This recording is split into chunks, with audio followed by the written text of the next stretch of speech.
Can discuss that. Yeah. Okay, so this is nice. I like this. I like this already. Okay, now, so basically, this is something that I feel is something that you really, really enjoy. And thank you so much for um, honoring our request to be here.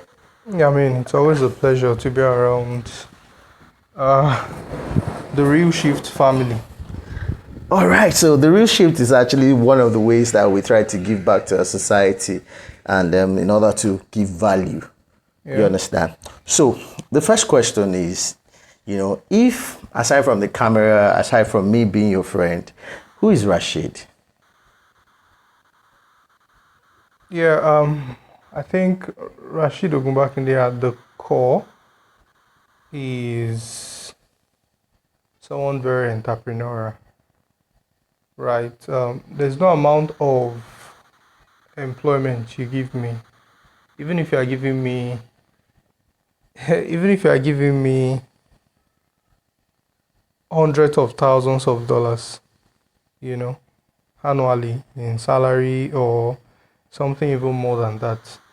At the end of it all, I will still feel that hunger or that thirst to birth something and bring something of my own into the world. Wow. Right. So at the core, Rashid Ogunbakinde is very entrepreneurial, and aside from that, at the core, I'm also a very spiritual person. Right. Yeah. I always like to be recognized with those two parts. I'm a Muslim. I'm a spiritual person, and I also enjoy being, entrepreneurship as a journey. Those two Wow. things. Yeah. Okay, fantastic. I know that about you. But right now, let's take it to the real thing. What is Yeah. one thing that has happened to you in Lagos?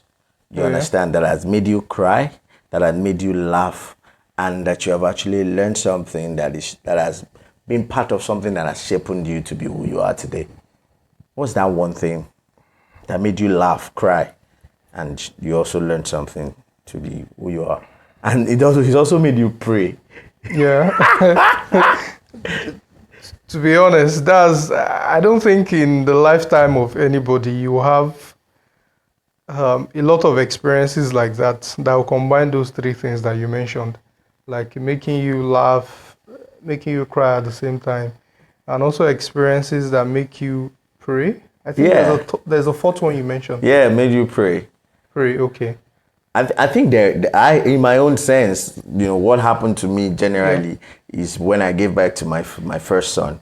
You yeah, understand, being a father, and after the doctor confirmed that he's dead.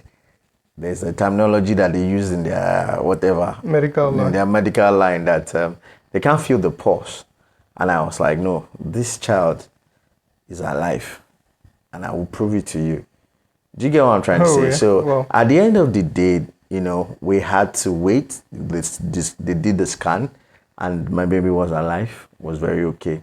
So at the end of the day, it was pronounced dead inside the mother's womb, yeah. and when we waited, we did the scan because I insisted that this baby is all right. You guys cannot just tear my wife up and bring a dead baby out.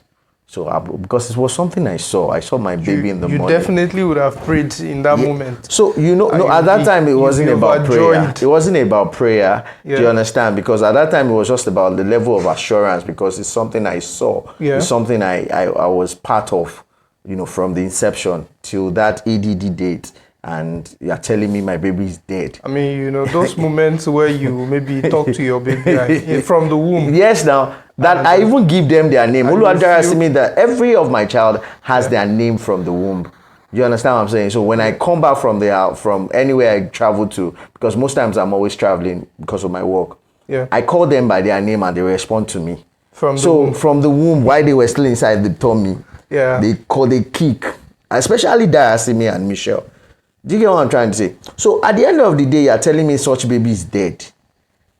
Azal now. Asasao. Do you understand? So that's the kind of that's the kind of Yeah, experience that happened to me in Lagos in my lifetime that made me laugh, that made me cry, that made me thank God. Do you understand? Even if today that